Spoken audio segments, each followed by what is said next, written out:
Hey everyone, this is Dr. Nabia Kelly with Tea Time with Dr. Kelly. Thank you for joining us today.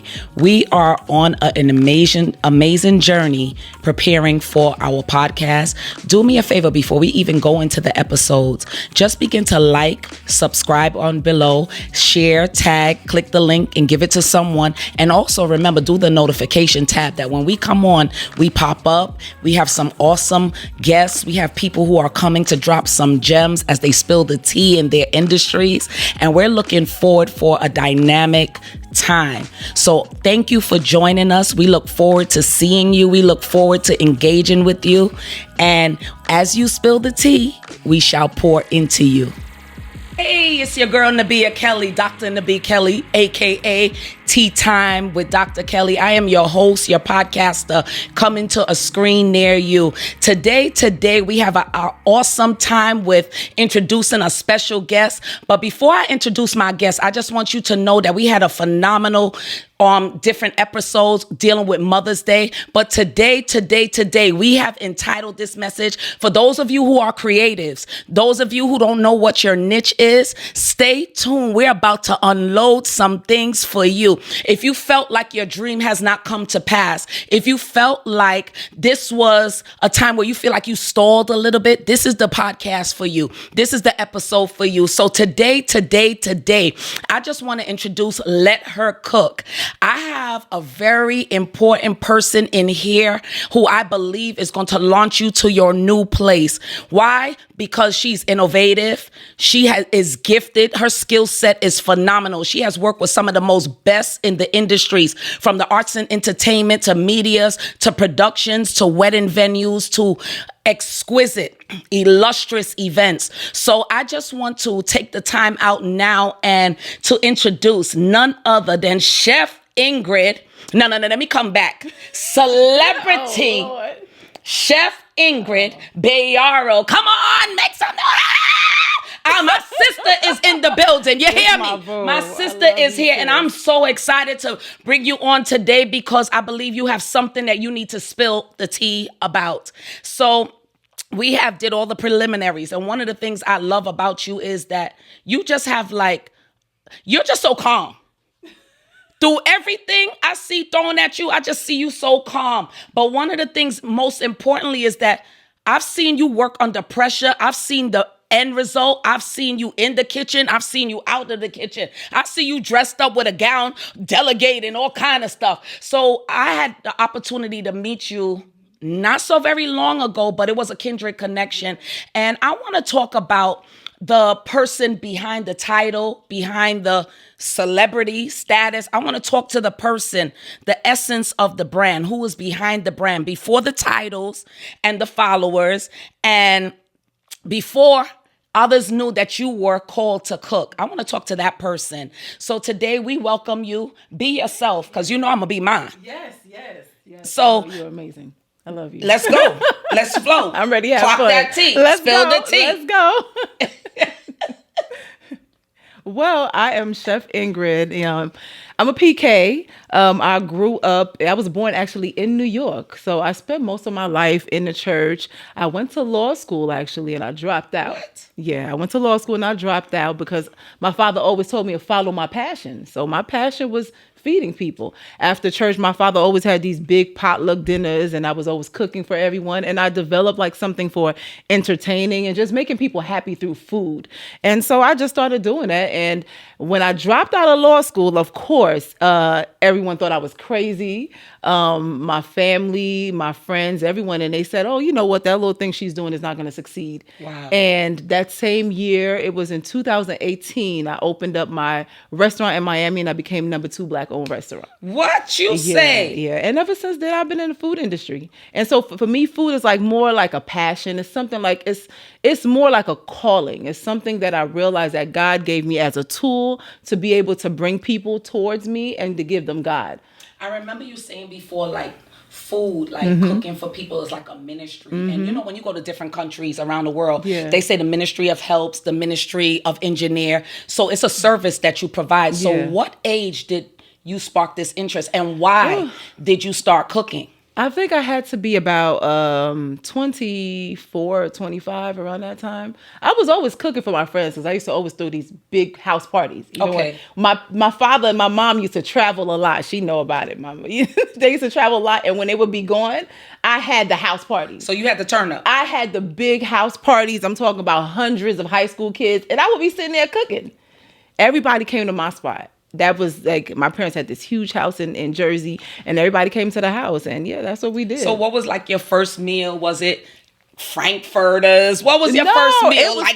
It was stuff like lasagna, things like that. Now you know I like a lasagna yeah, now. Yeah, because you make amazing I lasagna. make a good lasagna yes, now, you but do. I ain't never Yes, taste you yours. do. Because Yeah. most people make lasagna with like meat, right? Yeah. But I use turkey or vegetables because I don't eat red meat. Yeah, but your first meal, who told you could cook? Because everybody think they cook and taste good. You know what? My friends and family. And it was more of something I did because I had to survive. I mean, my parents weren't home. They were traveling a lot doing ministry. And I had to make sure me and my sister were good. And so once people started liking the food, I started cooking for my friends. And that was it. Well, like with influence, where do you think that food has caused your influence to shape people around you? Well, you know what? One thing I realized was that it wasn't something that I had to get classically trained from. It was a gift that came from God. Wow. And so every time that people would compliment me on a meal, I never say thank you. I always say thank God, because a gift doesn't come from me. That's right. It's really a tool that God gave me to draw people towards me. It's really a form of ministry. I mean, this type of stuff cooking would bring people, would make people feel loved. I mean, I've cooked for funerals. I've cooked for so many moments where people needed to feel that love. And so when somebody comes to you and they tell you, I want you to prepare a meal for me, you have to take that as an honor, because that energy that you're putting into the food, the way that you're cooking the food, the spirits, the energy, everything, you have to see it like that nourishment that's going to go inside that person's body could either destroy them or it could do something healing for their body. So to me, I always consider it as an honor to be able to feed people. Because I'm very kind of like a little leery on who could cook, because they tell you in the Caribbean, don't eat curry from everybody because, curry could run your belly and make you sick.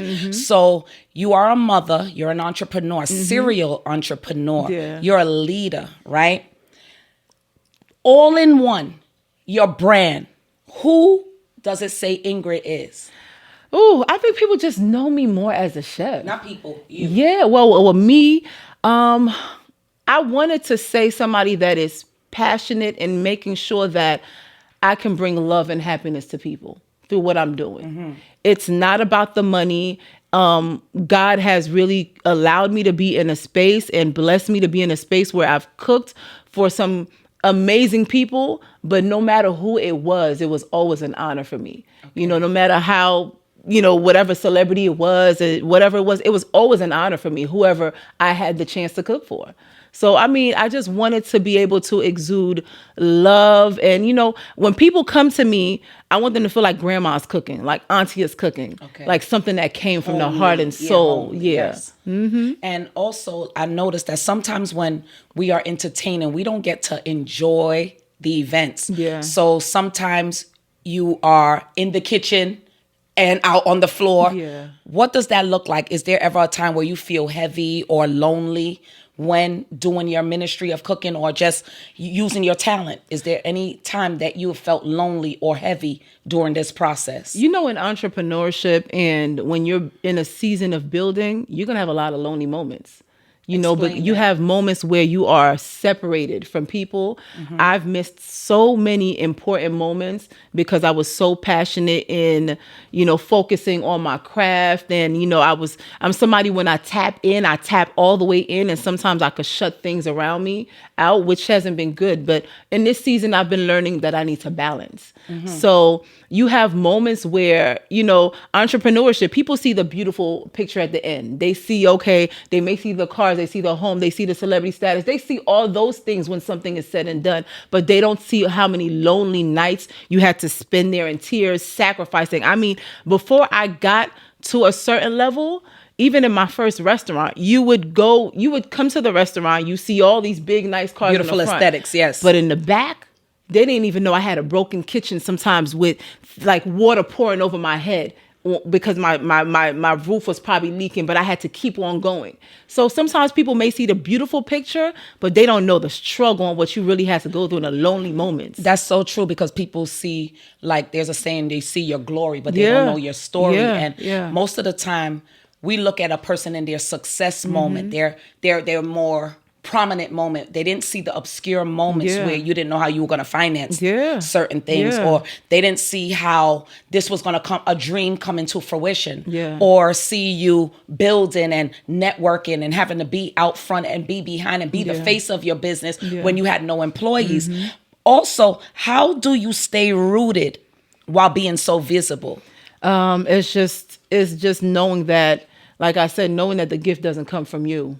It comes from God. That allows me to remain humble. Always saying thank God, being grateful, knowing that whatever position you're in, it's not because of the talent. God gave you that talent. He could have given it to somebody else. You know? So it's nothing special and spectacular about you. You're just a vessel. You allowed yourself to be used, and that's great. But it's not like you're better than the other person that didn't get to that position. Right. It was just really so it really keeps me humble, in remembering that. What would you say is one of the most hardest seasons of your life in entrepreneurship, being a mother, being an emerging leader, being pulled on from so many directions? You may have people depending on you, staff depending on you. What was one of the most highlighted moments or seasons that you felt like, I really don't know if this whole chef thing is even cut out for me? Yeah. I think it was, of course, I don't want to get emotional, but it was when my father passed. Okay. Yeah. Because he was he was somebody who came to the restaurant all the time, supported all the time, came with all his politician friends. And he loved eating my food. And so it was kind of hard to go to the restaurant and open it up and not see he had his own VIP section and see it empty. That was hard. That was hard. It was kind of hard to keep on going forward after that. And, even knowing that 3 nights before he passed away, the meal he asked me to cook for him, and having to cook that meal again, that was kind of hard. But I knew I had people that depended on me.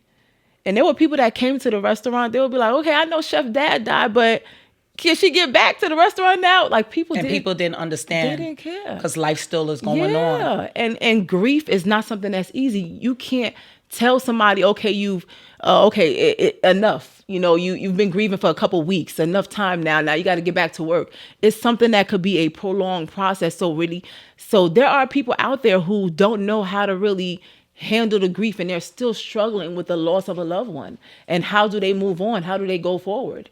And, maybe the loss of a child, the loss of a husband, a wife, a mother, father, whatever it is. And you can't tell somebody it's time to keep going now. I want to talk a little bit about that grief, and then we're going to move on. Grief comes at different times, and everybody experience and handle grief differently. You've built so much. But what is it like building and continuing to build with a heartbreak? Oh, that's hard. Like, how do you keep going? Because heartbreak is not like where it's just a sentimental relationship, a man or a woman, or an intimate relationship. Yeah. Heartbreak can come from, again, a loss of a child, a loss of job. And what people don't understand is anything that you lose, you could grieve it. Yeah, or a season that closed. Like you had to close your business down. Okay. Something you build so much, like you put so much time, and now you had to close the doors in front of the world. Have you ever had to experience that? I've had to experience that. Let's talk about that, because there's somebody who's watching who is like, how do I start over? Yeah. Spill the tea about that, because sometimes people see success stories, but they don't know multiple businesses have failed. Yeah. You have tried things and it did not, matriculate, sometimes even starting over, it's like you vacillate, wondering, should I go back? Should I, because people saw that you were at your prime, and then they see like, what happened? Like you said, your father passed away, and people were like, can she get back to cooking? And so often in life, we kind of just perform and just casually act like things doesn't happen. And, in certain cultures, we have to work through pain. Yeah. And in this culture that we live in, everything is so highlighted in social media. So we have a business, we have a triumph, you go ahead and you got to post it. You're sitting here, you posting, okay, I opened this a fabulous place, blah, blah, blah, blah. All of a sudden now you have to close it, and then you got to go to people and tell them that I closed the doors. So everything that you do now, the world sees it. And it's like when I had to close the doors of my restaurant, it wasn't because it wasn't making money. I just didn't have the courage to keep going forward. I was too heartbroken. So I didn't know how to get up and keep moving. And so God just created a different avenue for me. And then I became a private chef. And that's how I started working with some celebrities and stuff. But it wasn't easy to have to tell the world, like, I don't have enough strength to keep going. And people who are depending and looking up to me, they're now losing hope because they trusted in the strength that I had. The power that I had, they all admired it. And now I have to let people down, not just myself, but I'm letting a community down. It's interesting you say courage. It's not that you didn't believe or you didn't have the ability. And I just want to move this back a little bit because I'm a more personable person. I feel like this is a little blocking. I know it's pretty aesthetic, but courage. When you're in the face of adversity, what does courage look like? Because you said you didn't feel like you had the courage. Was it for people or was it for Ingrid? Like, Ingrid, I don't have the courage to go forward. I don't even have the strength or the mindset or the wherewithal to keep on going. And you built so much. Your pedigree is extensive. And for someone who is lacking courage, needs to know, how do you get the courage again? Well, you know what I had to learn, that when you get so used to everything being a certain way, sometimes we don't understand that seasons really do have to change. Like, everything is not going to always be summer and springtime. You're going to have the fall and winter. That's just the way it has to be. And so even in these seasons of my life, I had to understand it's okay to have a bad day. Doesn't mean you're having a bad life. And like I would overreact if I'm like, all of a sudden I'm feeling a certain way. And I'm like, hold on.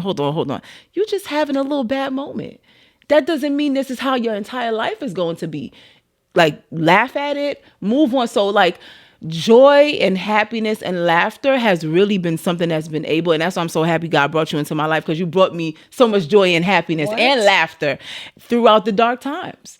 And people don't understand how important it is to be surrounded with people who will bring joy in your life. When you are going through those seasons where you are laying in the bed and you don't want to pull the covers off, you're going to have a friend sometimes that's going to call you, not just always cry on the phone with you, and just laugh and say, listen, you still in bed? Like I told you something the other day.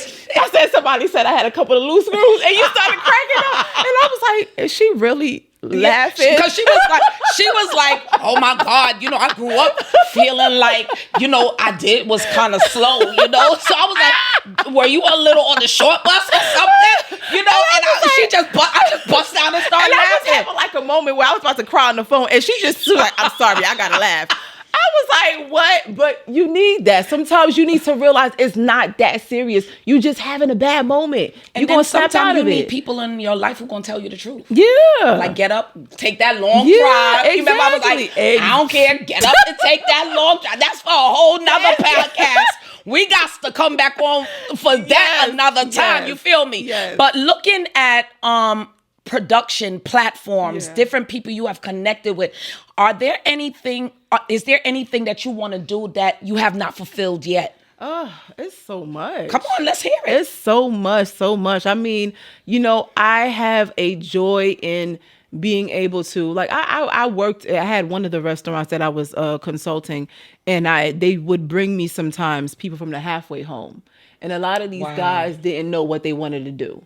And to be able to train them to become chefs, I love that. And then just recently I had a couple of students who came from out of the country, and all of a sudden now they're like, okay, I want to be a chef now. I know what I want to do. To be able to help people know their purpose in life and creating a chef school, that's so important to me. So I want to have classes where I can be able to train people and show them that, listen, this may be something for you. You may not know your purpose today, but God is going to have something for you. He has a path for you. Also outside of you being a personal chef or even a chef or consultant, I've seen some of your products, and I looked at the label and everything. I say, you're a legacy. You got to leave back the name of Yeah. your father. If you want his name to live on, what is something that you're going to produce, and what are some of the products that you're producing right now? Yeah, well, I have a product line of sauces, seasoning, marinades, frozen goods, boxed meals, all kinds of different culinary items that I'm producing. It should be coming out very soon. But when I was having a hard time picking out the name, and then all of a sudden I just put, my name on there. It's okay to, sometimes if sometimes people may feel like, okay, that person is just doing too much. Right. No, that person is just, maybe somebody is just not acquired to the taste of what you're supposed to be giving. That's right. And that's all right. But don't ever belittle yourself or feel like you got to dim your light. And so I boldly just put my last name on there, and I'm going to do it. I feel that was befitting because it's unique. Yeah. Right. And I saw it in the supermarkets already. I saw it, the contracts coming for you. Thank you, God. And I believe that even you talking about it is coming to pass, because life and death is in the power of the tongue, right? And we eat the fruit thereof. So we're going to eat the fruit of seeing it in the supermarkets. Yes. We're going to eat. See, this is where I pour. You spilling the tea. This is where I pour. And I begin to speak into your life, into your future and your destiny, saying that everything that is inside of you have to come to pass, right? So we're going to see it in the supermarkets. We're going to see it on the television, where they're going to have the commercials and everything. So this product line is an extension of your father's lineage, right? It's an extension of who you are. And I'm excited because sometimes we think it just ends at one area. God said in the book of Ecclesiastes that you got to cast it upon seven waters, seven streams, right? And I believe, as you had talked about grief, you've talked about being lonely. I believe that's where your creative space happens. Yes. It's true. In those moments where your back is up against the wall is where you begin to get more tea to put on the fire, you can't right? Stop. You got to keep on going back. So I want you to encourage someone who's watching, who may lack courage, who may feel like their product is not coming to pass, who may feel like they don't have the financial resources, or they're going through moments where they have to perform and they just don't have the inner strength to go on, because it's important. Life is happening for all of us. And one of the things about this podcast, and one of the things that I feel is, as people are sharing their stories, you're an expert in your story. I can't tell you what's right or wrong in your story. You have to own your story. So that's why I said the truth behind the title, the celebrity status. You said you're a gifted person. So what are some areas that you can basically encourage me? I'm sitting here. I'm about to launch some other things. I felt like even starting this, and you have been an encouragement to me, because it's like, how do I go forward? I'm stepping into something new because some seasons are coming to a close. Well, you know what? I think that, especially with how social media in the world is set up, we sometimes feel that we have to, but we feel like we're taking too much time, or we didn't do it. It didn't happen yet. I should have been here. I should have done this. I should have done that. You're not stagnant. You're not behind. You're simmering. You're in a process where God is just cooking you down. He is just working on you. And so don't ever feel like you have to rush the process, because good things take time. I know. Good things take time. I know. And sometimes that's where the anxiety comes in. That's when we start getting a little crazy, right? Like, oh my God, because we're in a world where people look at time and age and they feel like you got to have it now. Good things take time. And that time for God could be a blink of an eye, but good things take time. And it's not just going to happen sometimes overnight. And we have to trust the process and enjoy the process and stop being so anxious and know that it's going to happen. God said it's going to happen. Just because you have a little bump in the road, just because you're having that bad day or that bad moment, it doesn't mean it's not going to happen. So let's talk about a bump in the road. What would be a bump in the road for you in this season? Myself. If I can't get over myself. Let's talk about that, because I talked about that in one of the other episodes, where yourself could be the biggest hindrance. Yeah. Let's talk about self, because someone has a dream. Someone wants to step out. Someone needs to connect with new faces in new places. They need to enter into new rooms. Let's talk about self. Yeah, because sometimes we can't get over ourselves. Maybe we feel we're not presentable enough, or maybe we feel we're not small enough. We're not prepared enough. We don't have this. We don't have that. Sometimes you are your biggest obstacle. And to me, I don't feel like I like when people say that she can't do it. Just like they said that I wasn't going to be able to have the restaurant for over a year, and I was in the industry for years. I like when people think that I can't do something. So they underestimate, so it's so okay. unassuming. But I'm my biggest obstacle. If I start feeling like I can't do something, I'm going to be the hindrance. So, yeah. Look. Ouch. Because we are our biggest critic. We are. So if food was to say one thing about you to the world, what would food say? Oh, that's a good question. What would food say? It would say that it's I can't classify my genre of cooking into just one style. What style? So it would say I'm multifaceted. Come on. It would say I'm like a melting pot. It would say I'm loving. I'm hot. I don't like anything cold. It got to be smoking hot. It would say that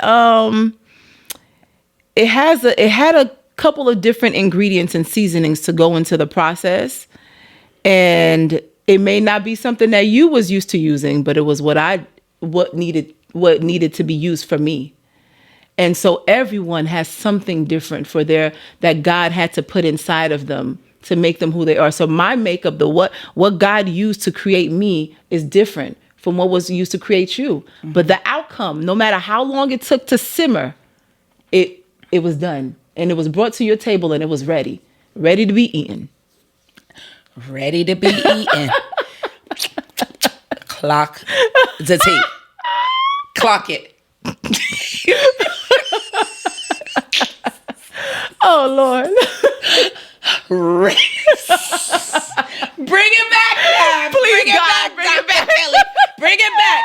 My lashes about to come off. Listen, now, when we look at, oh, Lord, maybe, now, legacy, especially women in particular, what legacy would you want to leave for women of color, mothers, or creators? Because you're a creator. Yeah. Sometimes in spaces where you're kind of between like a rock and a hard place, or someone who's in a room that's full of opportunity, what legacy will you want to leave to aspiring woman or male, but particularly a woman? Never feel like you have to fit into a box. I'm usually sometimes I'm okay with being an outcast. I'm okay with being the person that doesn't fit into a group. I'm okay with not matching with everyone in a tribe and just doing my own thing. It's okay to be in your own lane. It's okay to do your own thing. God created you that way, and never feel like because I've heard people, and I'm so happy you started this podcast. So I've heard people say, oh, I need to look a certain way, and I have to have this, and I got to have this type of jewelry. I got to be presented this way on top of camera. Like, you don't have to do all of that. Just be who you are.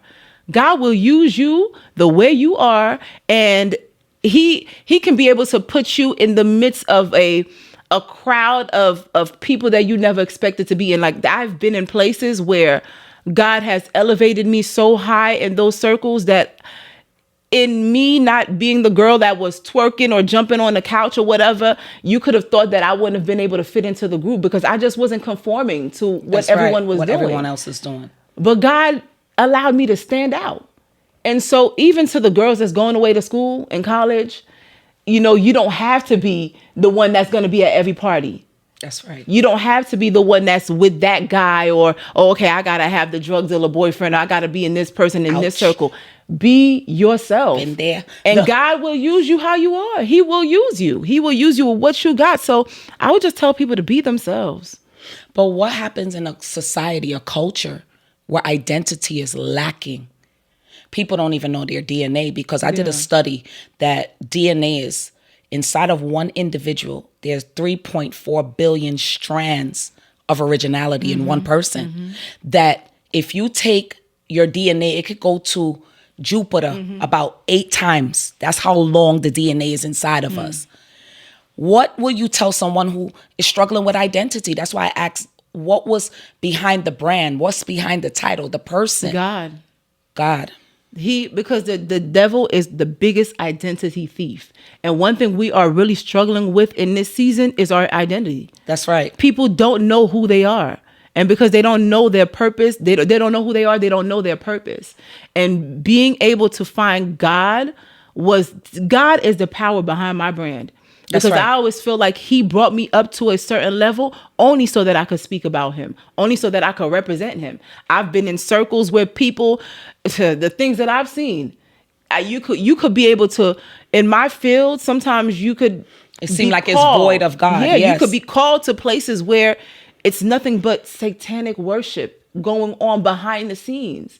And you have to walk in boldly representing God and knowing God is with you. And so he has been my driving force. He has been the person that allowed me to know my purpose.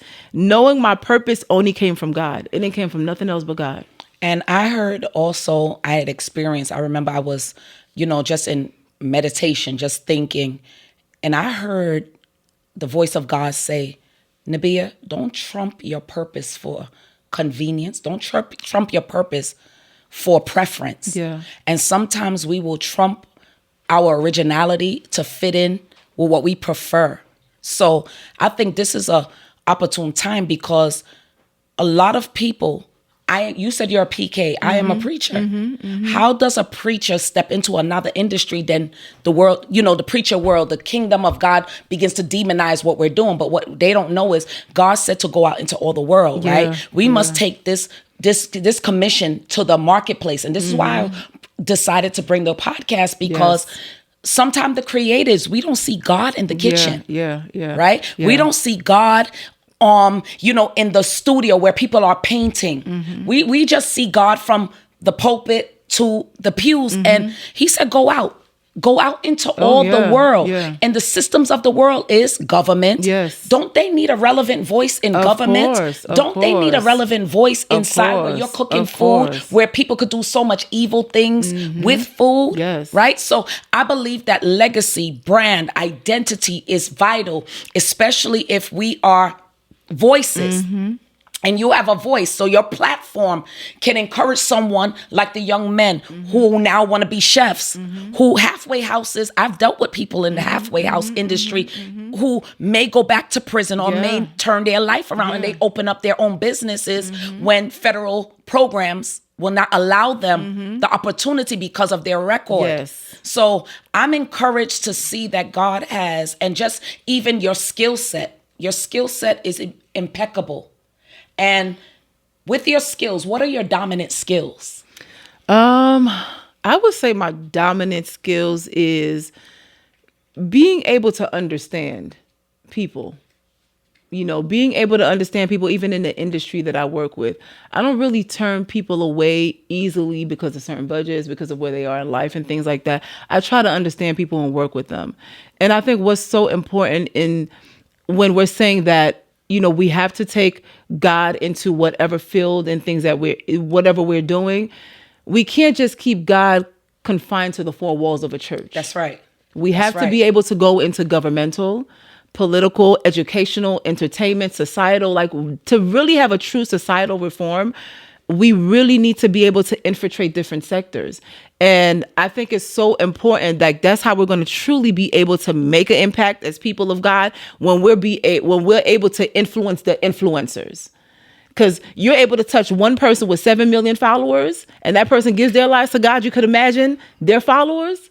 Wow. So that's how we have to see it. Like one soul touches the masses. Yeah. And don't feel like, because you know what, I didn't reach 1 million, or I don't have 1 million people on my page, or you could touch that one person. God could call you to save that one person. That one person could walk into your church, and your church could be a church with just... I just felt a little jumping, shouting here. You could have a church with about 50 people. And that one person that walked into your church that you prophesied to, that you touched to, was able to impact 50 million people because of a word you gave them. So I think that's how we have to look at it. We look at the quantity, but we don't look at the quality for real. I want to talk about that in a setting that we met. Let's talk about that, and then I'm going to go somewhere else real quick, and then we're going to begin to talk about what is special and what is exciting about you. Okay, so we had girl talk. Yes. And when you walked into the girl talk, you were so humble. It's just beautiful and just humble, just sitting there in a corner. And at the end of the girl talk, towards the end, God gave you a word to release to me. And that word just shifted me into a season of, I was like in the border of, truly working in my purpose, but I wasn't completely there yet. And it really pushed me because it was a complete stranger that saw me, and God, everything that you said to me, because yes, you are beautiful, you're funny, everything, but you are so powerful. You're such a powerful woman of God. And that's why I'm always like, listen, the world needs to know you. I got to connect you. I just feel like everyone needs to know you because of the gift and the anointing that is on your life. And you the way you give yourself for others. I mean, you would have thought I knew you for years. Absolutely. And the way you've been with me here in those dark seasons are like, no, girl, get up, keep going. You could keep moving. You could keep going. This is true ministry. Like, people really see sometimes a person on a pulpit, but they don't see behind the scenes. And this work that you do behind the scenes with people. I think I'm a very good judge of character. So I'll be smiling sometime, but I'm already reading that person, seeing who they are. But I believe you're a loyal person. Let's talk about loyalty, because sometimes loyalty can lead us to a path of default. Yeah. Let's talk about loyalty trump royalty, because we have a lot of people who may not be loyal, but they prefer royalty over loyalty. You're in the industry that people are on to the next highest bidder. Oh, yeah. Let's talk about loyalty, because you've been loyal to a lot of people who have not been 100% loyal. Yeah. And you know what? I stopped taking personal because everybody has a season. Wow. That season was probably up in that, I did my job. I did what I had to do. But whatever seeds you sowed, if I sowed seeds of loyalty, God is going to reward me. It may not be through that person, but he will always reward me in another way. I had to stop feeling bad because I felt like my name is Dorcas, Yes. And she was a lady in the Bible, did a lot of good deeds and stuff like that. She was rich. At one point in time, I felt like it was a curse because I said, this lady did so much to help others.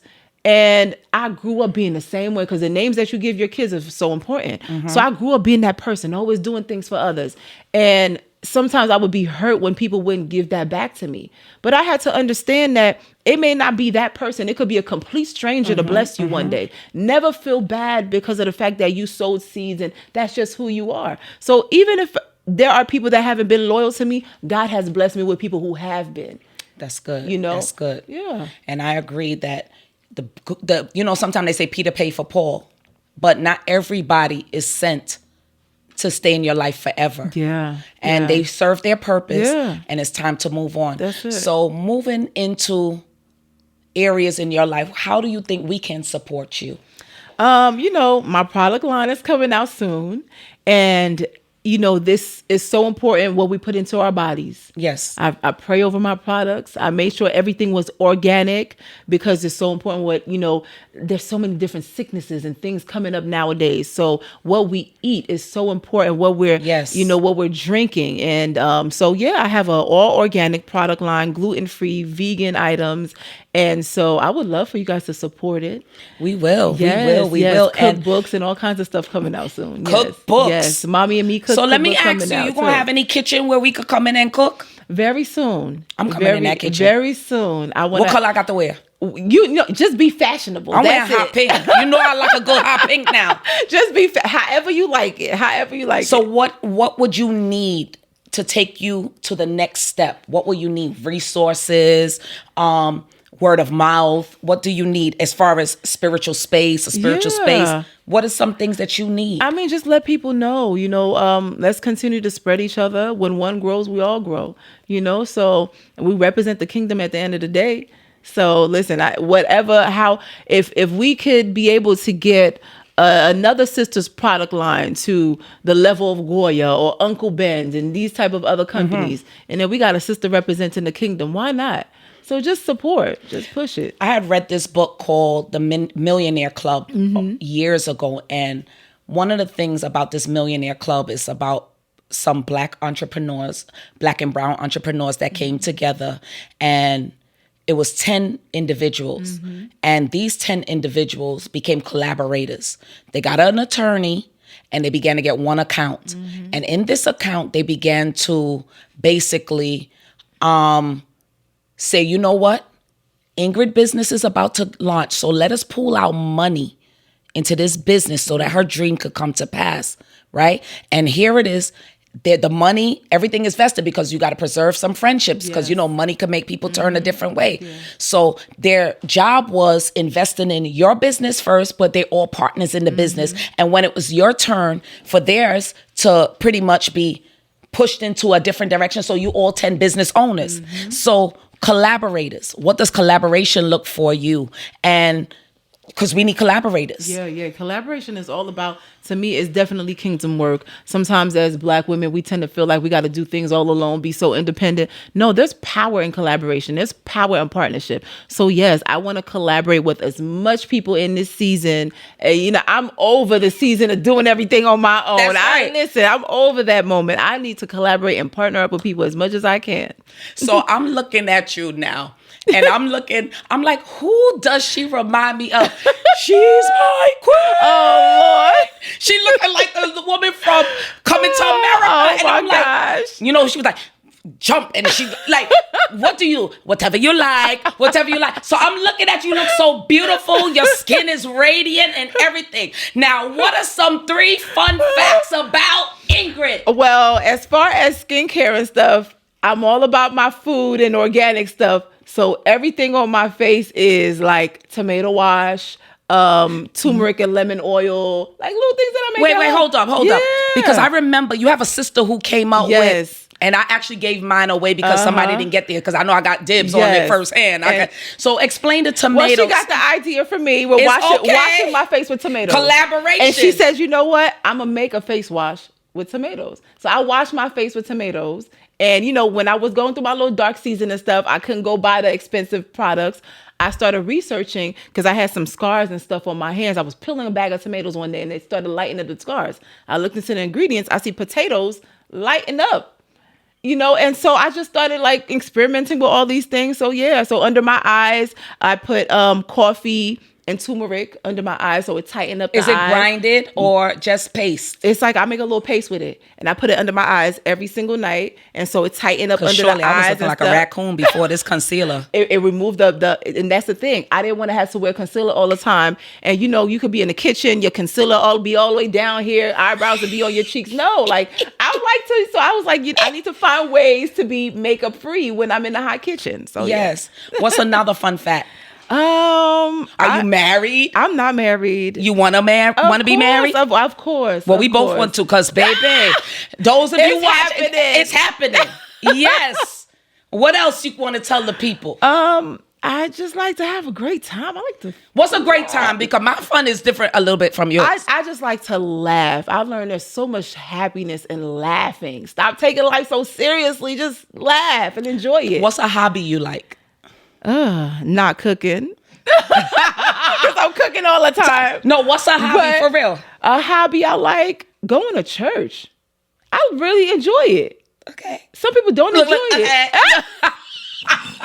That is my fun place. Okay. That is my fun. That is so deep, so spiritual. That is really my fun place because I could really let loose. Because people know me, I could kind of be stiff sometimes. Yeah, because you be like, yeah. But I could really let loose in church. That's really my fun place. Club church. That's my place. So, there's nothing else, other hobbies outside of church? I'm a little boring other than that. Well, we got to get that boring spirit. That straight entertaining with friends brings me back to why I started cooking. That's good. Feeding my friends and loved ones. We want to thank you. I hope you enjoyed today. Yes, I did. We thank you for spilling the tea. Thank you for on the person who is behind Chef Ingrid Bayaro. Those of you who are watching, I just want to thank you for tuning in, and stay tuned for another episode with Dr. Kelly, with Tea Time with Dr. Kelly. And we have some exciting things down the pipeline, and we are truly, truly grateful for having our chef. There's more to come, and even with our product line, the ways you can find her, social media, we all gonna connect, because it's about connection, right? So I long to see you all soon in a studio near you. Thank you all for joining us for our episode with Tea Time with Dr. Kelly, and we look forward to seeing you another time. Just remember, subscribe, tag, share, put your notifications on as we continue to spill the tea.